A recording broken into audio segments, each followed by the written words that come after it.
What is up, everybody? WitherWords back here, ready to rock and roll in Anor Londo today, and let's get right into it. We're still at the Firekeeper. The lady right across from us is a Firekeeper. In case you're wondering, you can use your Firekeeper soul with her, and that'll upgrade your Estus Flask. We're going to do that right here.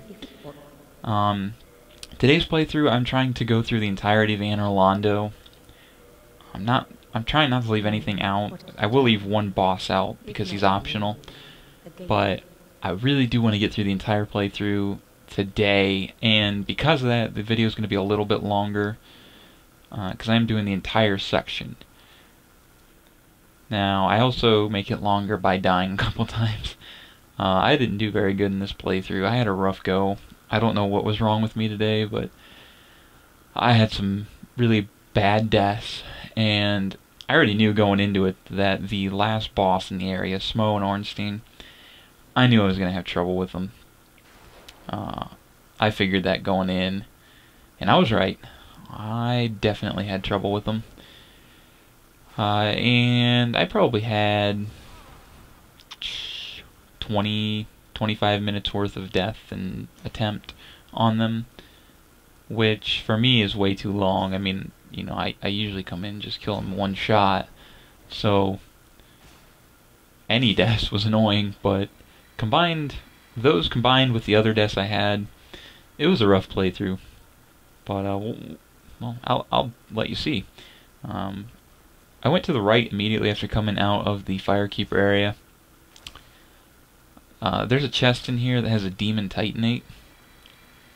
I don't need it, but I figured I'd show you guys where it is, what you have to do to get it. Directly across from this room,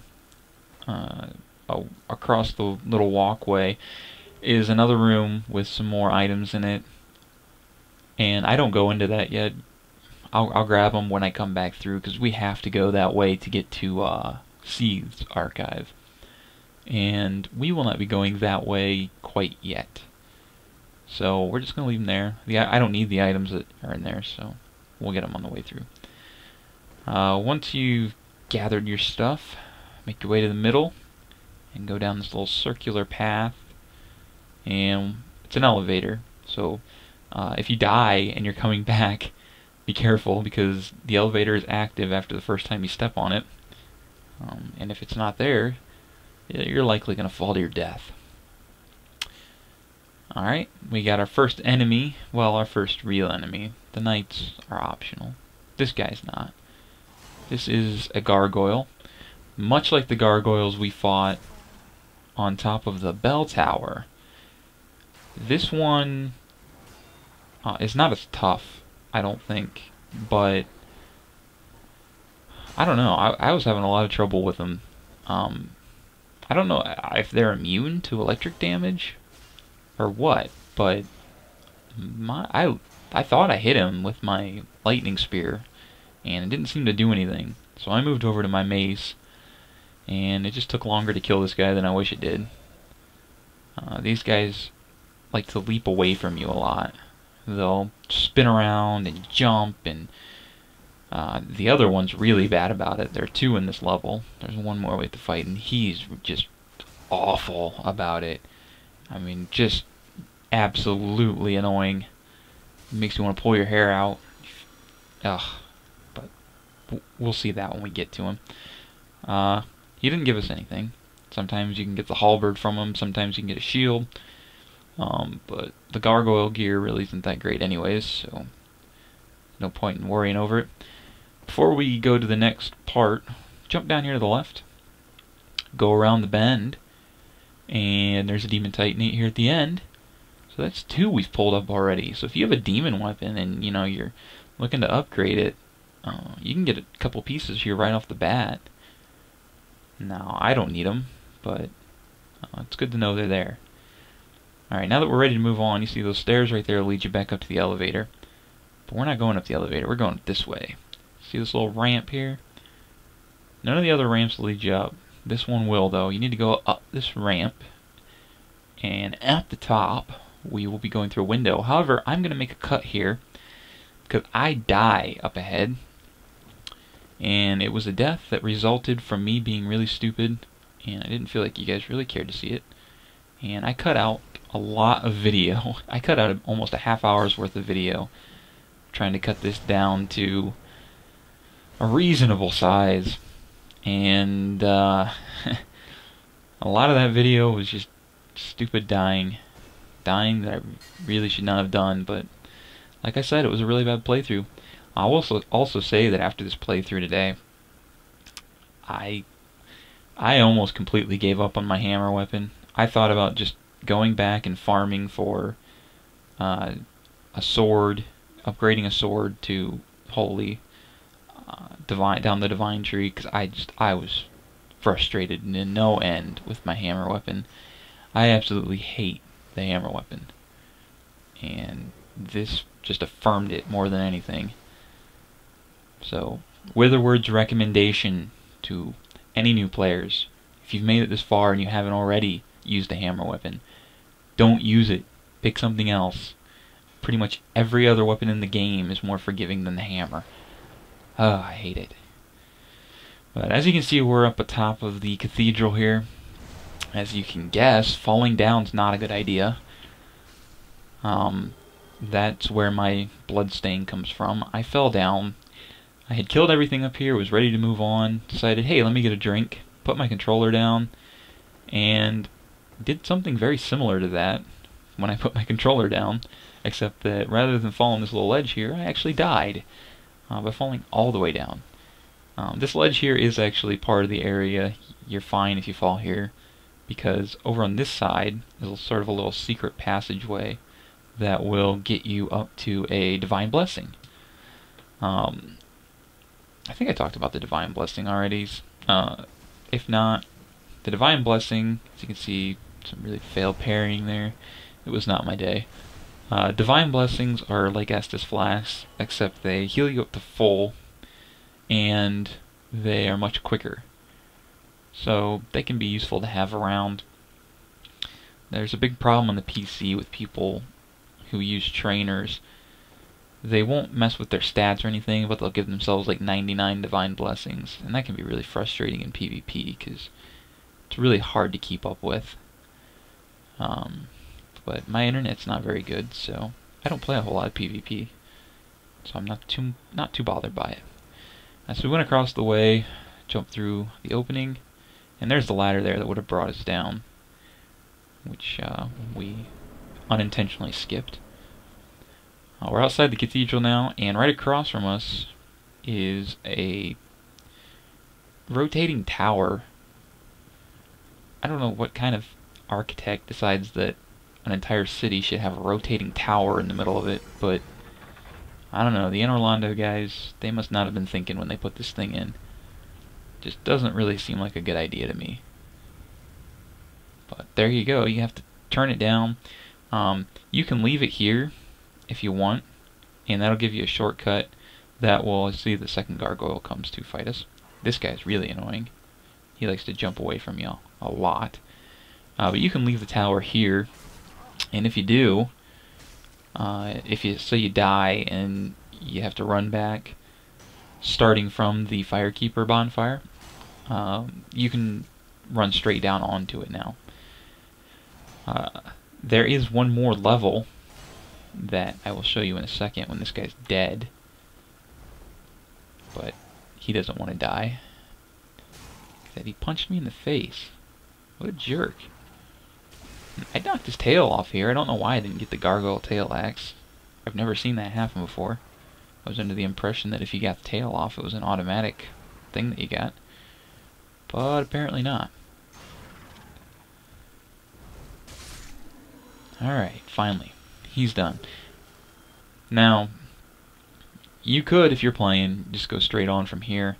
You just run over to the opposite side, but I'm not going to. I'm going to show you the last little area here. If you spin this one more time, it'll take you down to the bottom level. The bottom level will allow you to enter the bottom of the cathedral. You actually have to go there later on if you want to go to the secret world that I'm not going to tell you about yet. But it's the world that we went to the asylum to get the peculiar doll for, if you remember from like the second or third video. We went back to the Undead Asylum and we got the peculiar doll. Well, the world that opens up is in that cathedral. And we're going to want to go back there, but we will not do it yet. That'll be on the next playthrough. Also in this room here is the entrance to the Dark Moon Covenant and the Dark Sun Gwendolyn, who's the last remaining deity in Anor Londo. Now, I'm not going to mess with either of these guys yet. I'll probably do that in the next playthrough, and I'll try to explain a little bit about what's going on when I do. But for now, I'm going to leave it here. Just know that this is the room that you go to get to that stuff. I did pick up the Ring of the Sun's Firstborn there. Boost your miracles. See, I put it on because really there's not a whole lot better. And then I made a cut because I died up here. And rather than having you watch the death, I will just skip ahead and save about 5 minutes time. Anor Londo is not a very big area. It's actually fairly small. But if you die, making the return trip to wherever you died can be kind of annoying. Especially if you don't have the shortcuts unlocked. Once you have the shortcuts unlocked, it's not too bad, but it never really gets fun. And I was getting really frustrated with my playthrough because I was dying way more often than I should. But because I died, the tower was in the middle from me pushing it up to go to the level up above us, which is where we actually have to go. So if you come to the tower and it's not on your level, you can flip those contraptions and it'll bring it to your level.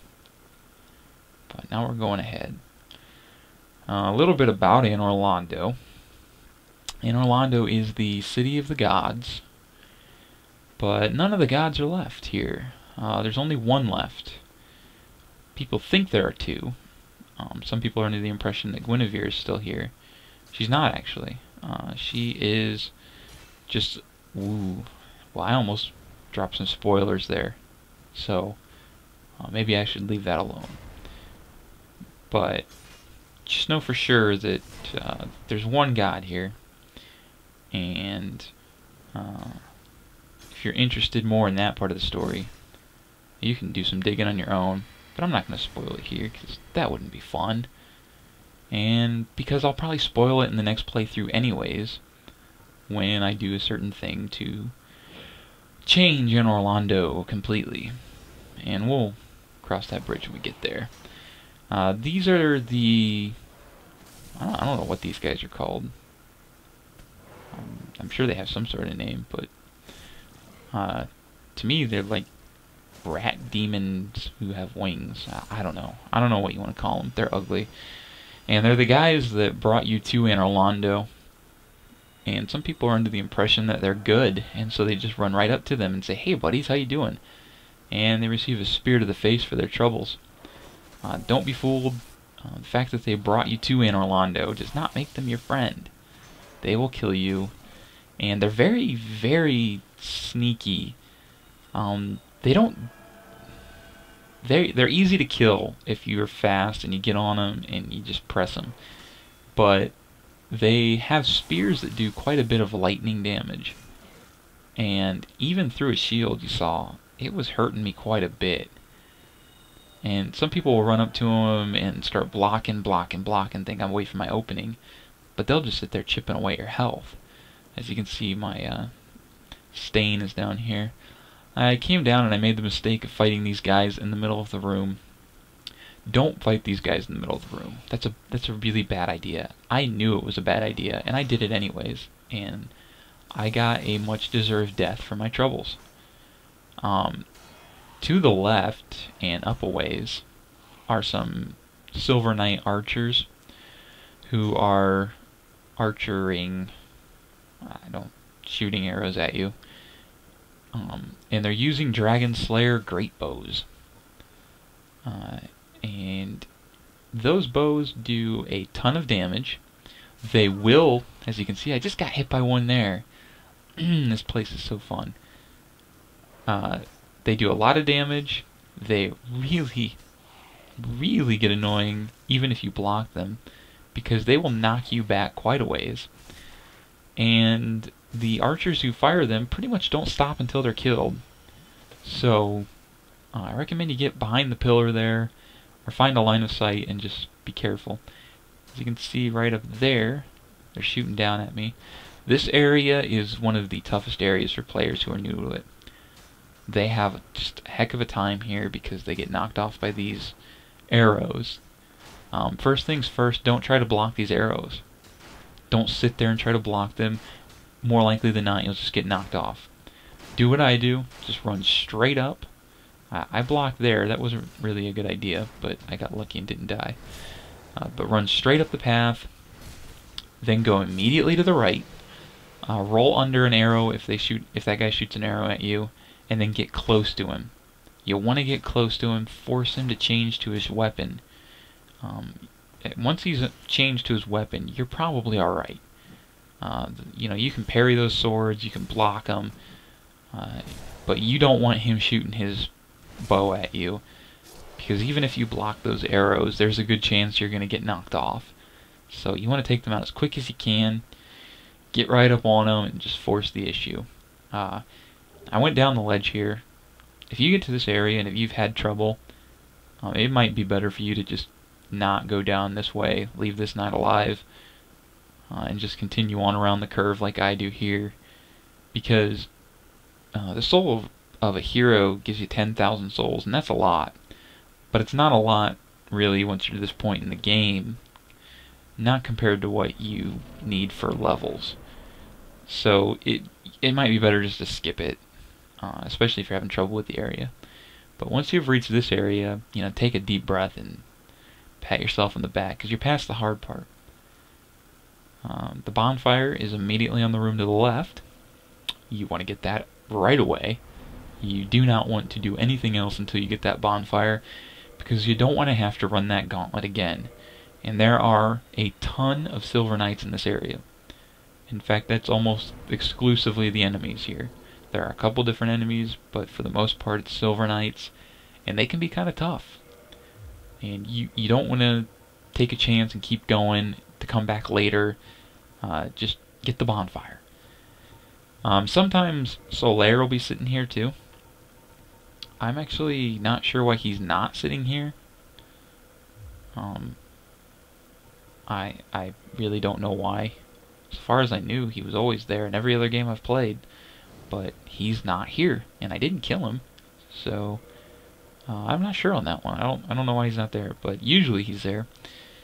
And also, I really recommend kindling this bonfire, because if you die to the boss, this is the bonfire you'll return to, and it just helps a lot if you have it kindled. So we're going to the first room on the right. Here's our first silver knight here. These guys are not as hard as the black knights. They're not easy by any means. Don't mistake that. One of these guys can take you out pretty easily.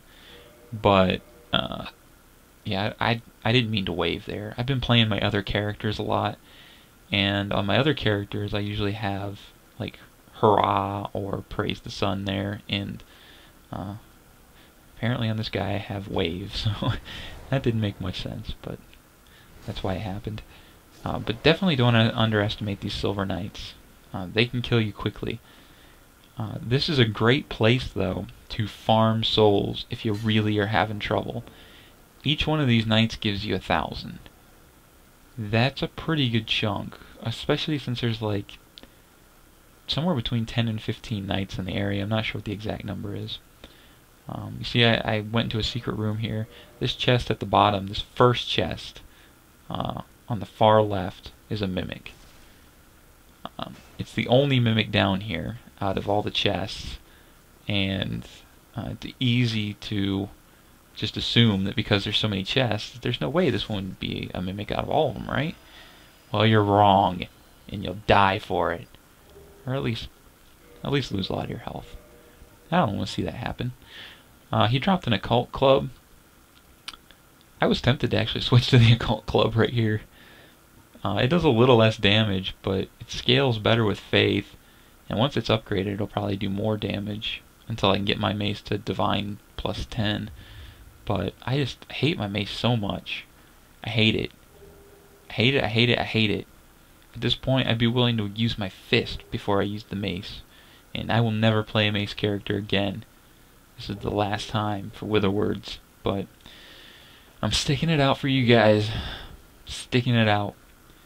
And I hate every moment of it. We got the stuff down here. As you saw, it was Havel's armor.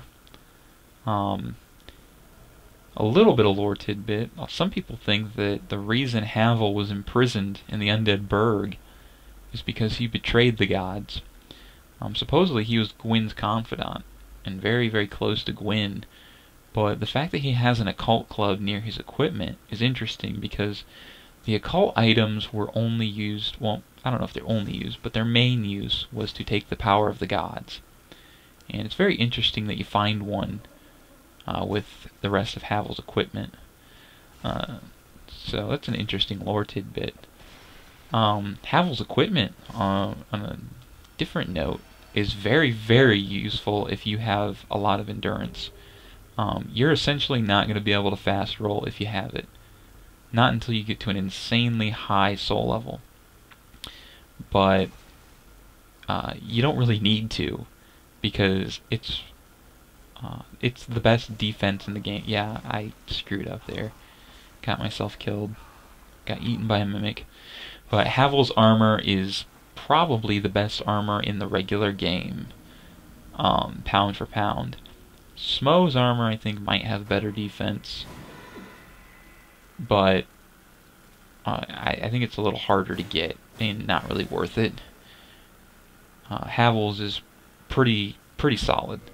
I'm going to show you something here, and I should mention that in the prepare to die stuff, there is an armor set that's about equal.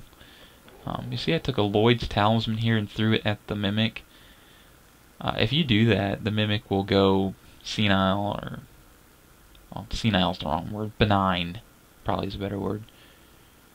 He'll become non-aggressive, and you can just loot him then.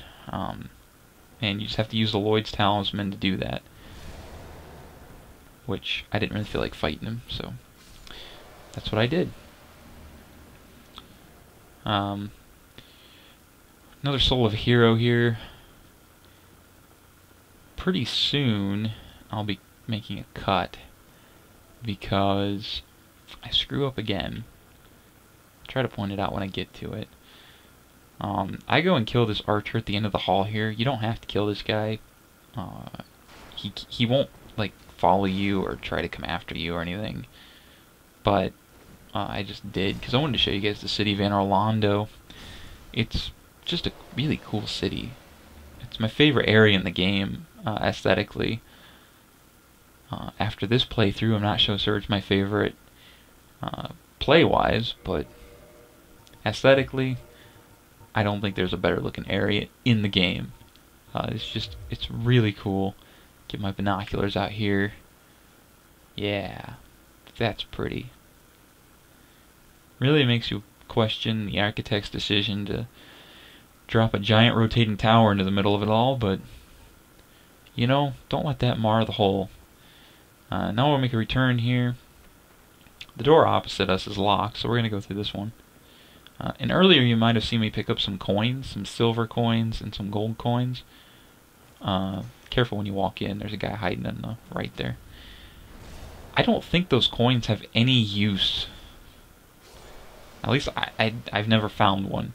You can take them to Kingseeker Frampt and feed him those coins, and they're worth quite a bit. The silver ones, I believe, are worth 3,000 apiece, and the gold one is worth 5,000, I think. I'm not 100% sure on that, but I'm pretty sure.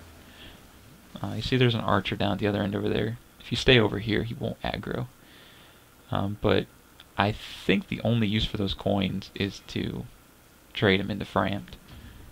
I did my cut here because I died in this room to these Silver Knights. And I died because of my stupid mace, which probably is becoming a bad excuse because I'm used to it by now, but I hate this thing with a passion. And at the end of this playthrough, I'm going to take all my maces, I'm going to change this player to an online player, and I'm going to invade somebody's world and drop every single freaking mace right there, and then I'm going to jump off a cliff. And that'll be it for the faithful WitherWords. But for now, I'm stuck with it. There were 3 Silver Knights in this room. This is also a shortcut. And you don't really need to come get this room or the shortcut unless you really want those Demon Titanate. But once you kill those Silver Knights, see, Siegmeyer here, who was in this room, will give you the Tiny Beings ring, which is really just an absolutely useless ring, but I figured why not, we're here. Also, be very careful when you're fighting those Silver Knights in that room, especially if you're trying to lure them out one at a time, because they can kill Siegmeyer pretty quickly, and you don't want to get them. You don't want to put him between you and the Silver Knights. Try to stay in that room if you can. All right, you see we're in this last little hallway here.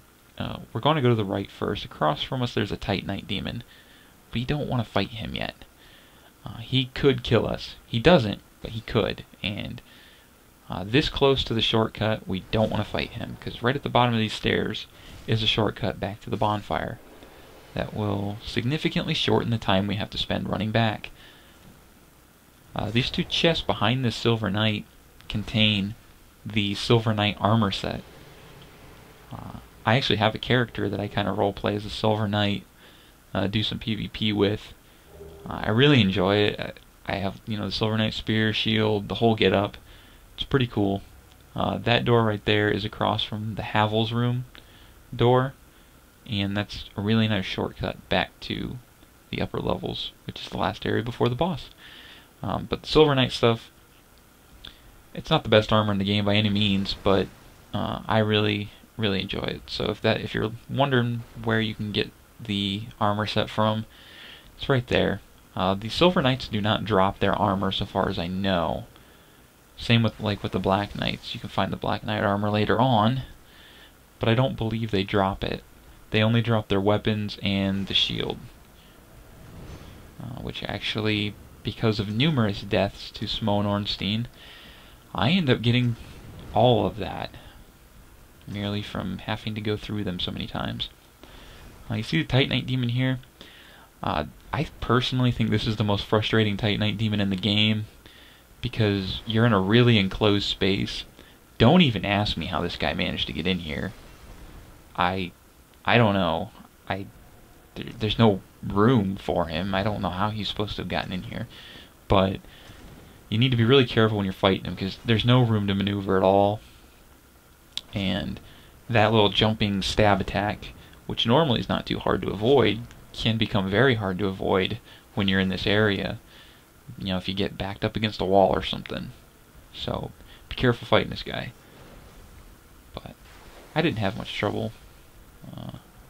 Lightning Spear does 400 damage to him with the ring on, with my son's firstborn ring. So not a lot to worry about there. He drops another Demon Titanite, and as you can probably guess, you run through this area, you can almost fill out a demon weapon to +5. Alright, so we're in the main hall. This is the last gasp before the last boss. It's also possibly the most frustrating area.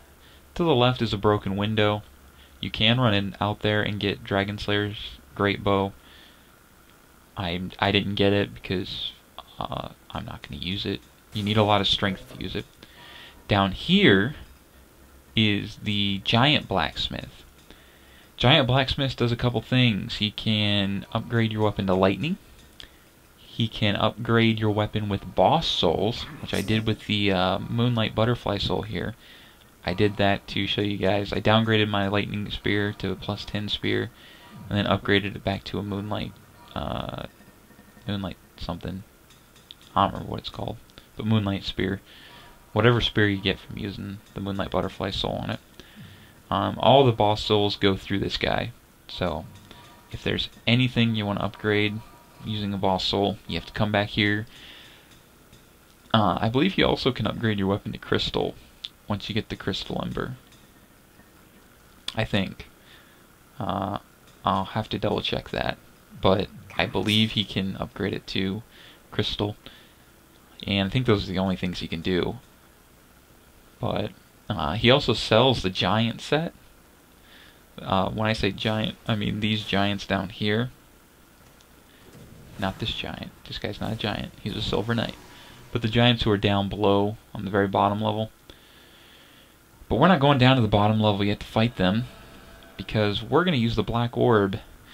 In the last video, we picked up the black orb from the firekeeper at Firelink, who is now deceased. She dropped her clothes, and she dropped her black orb. Well, she didn't drop the black orb. I think it belonged to Lautrec. But when you pick up the black orb and you bring it in here, you can use it in this room, and it'll allow you to invade Lautrec's world. I've never been able to figure out why Lautrec killed her. It doesn't really make any sense to me. Nor can I really figure out how he managed to go to another world then. But I don't know. It's a video game. You know, sometimes things just don't make sense. If anyone has a good theory on it, let me know. This is the fight with him. You need to be extremely careful when you come to fight Lautrec. 1, he does a fair amount of damage. 2, he's using the shuttle. He ignores your shield with most of his attacks. So blocking is not going to do a whole lot against him. 3, you can't use Estus Flask because you're invading. And that is really bad news for a lot of players, because as you can see, he has 2 buddies with him. And this fight by itself is hard enough, but the fact that you can't heal can make it just brutal. And he's almost dead. Now you see I hit him with my lightning spear there, and it didn't kill him. That was really bad luck for me, because Lautrec is wearing the red Tearstone ring. The red Tearstone ring, when your HP gets low, ups your attack by quite a bit. Well, my lightning spear didn't kill him, it just brought him really low, so when he hit me the next time, he took like half my health. But thankfully, I managed to get the last blow in on him as he died. It did count. I did get the items from it. As you can see there, I got the Firekeeper Soul, and some Humanity, and some, and the Ring of Favor and Protection. The Ring of Favor and Protection is very, very useful, by the way. It's a very good item, and you might want to take a look at it yourself. Also, make sure you don't use that Firekeeper Soul if you're interested in reviving the Firekeeper at the Firelink Shrine. Make sure you don't use that. But I skipped ahead here because I died to Smo and Ornstein. I don't even know how many times. I was getting really frustrated because you can summon Solaire for this fight. Where we killed that Knight Archer that was in that room, the main hall there, right below that archer is the summon sign for Solaire. And I summoned him 4 different times for this fight. He did not walk through that fog door once. I don't know if my game bugged out or what, but I was getting really frustrated because essentially all I was doing was making these guys have a ton more health. And I was not getting the extra help that I'm supposed to get with Solaire. Solaire can be a very useful addition to the fight. He usually tanks one of these guys by himself, and you can focus on the other. But, yeah, I don't know. He was just screwing up big time for me, and I just wanted to give up. But I killed Smo first. The strategy for these guys, well, beyond summon as many people as you possibly can, is mainly pick which one you're going to kill, and then keep that guy in between you and the other. You're going to have to get used to their attacks. That's just the way it is. I can't really help you with that. But you have to decide who you want to kill, and then just keep that one between the other. It does matter who you kill. If you kill Smo, Ornstein, as you can see, becomes huge, becomes a lot more powerful, and starts doing a couple new attacks. The main one is this, where he like charges up his lightning and kind of stabs. If I get hit by that stab, he'll like pull me up into the air and take about half my health. The other thing he gets is that little lightning butt slam. This can kill you if you're not careful. If you are right under that, it will take, for me, it will take about 75% of my health. More or less, depending, on your resistances and whatnot. But if you stay right under his legs, and whenever he starts to charge up his lightning, move towards him. Whenever he gets ready to do his little butt slam, move back. When he's doing his butt slam, keep your shield up. Don't ever drop your shield. Even if you think you're going to be hit and that you might be able to roll away, it's better to block it than to get hit by it. Because if you get hit by it, you're going to take a ton of damage. So block first. Hopefully you have some Estus Flask still. I almost died in this fight again, and I was going to be really mad if I did, but thankfully I don't. If you do kill Ornstein first, Smo will be the last one. And Smo is much easier than Ornstein. His attacks are much easier to avoid. He really only gains like lightning onto the attacks he had already. So if you already know his attacks, he doesn't really do anything new. And he's fairly easy. Also, don't ever try to kill both of them at the same time. As soon as you kill one, the other one will return to full health. So there's no point in trying to kill both at the same time. See, I tried to get a heal off. I tried it a couple times, actually. And he got me each time. So annoying. But it does matter who you kill. If you kill Ornstein last, you will get the Soul of Ornstein, which will give you a couple different upgrade options for weapons. You will also get the Leo Ring, which is a nice ring if you have a thrusting weapon. It'll make you do more damage with that. If you kill Smo last, you'll get the Soul of Smo, and that'll be it. You won't get anything else. And that'll give you a couple options for upgrading weapons. I think a hammer is the main one for Smo. And I don't know if there's something else that you get with it. I think they only have one weapon apiece. Also, whoever you kill last, you can pick up that enemy's armor from Domhnall back at Firelink. And I will show you where he is later on in another video, not in this one. But I personally think Ornstein's armor is kind of cool. So if you're interested in his armor, kill him last. And if you have summons, honestly that fight's really not that hard. I was just trying to do it by myself, and it was just, I was getting frustrated. But we beat him. We go up to the top here. I'm going to use some souls. Up in this top area, on the opposite end of where I am right now, is Lautrec's armor. So if you're interested in Lautrec's armor, you can go get that. You have to have killed him first. It won't appear if you haven't killed him.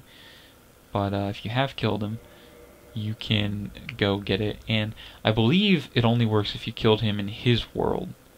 If you killed him before he killed the Firekeeper and vanished, I don't think his armor appears there. So keep that in mind if you're interested in his armor. We're going to the last little area here. This is Guinevere, supposedly the daughter of Lord Gwyn, and we'll talk more about that in the next video. But what we know right now is she's going to give us the Lord Vessel. This is the... this is probably the most important item in the game for ease of play. It allows you to warp between bonfires. You absolutely want this. And we're at the end of the video here. It's a long one, but this is the most important thing in the game. This is what we came for, and we got it. So now we're ready to move on. And the next one, we're going to the Painted World. We're going to use that peculiar doll. So stay tuned, folks.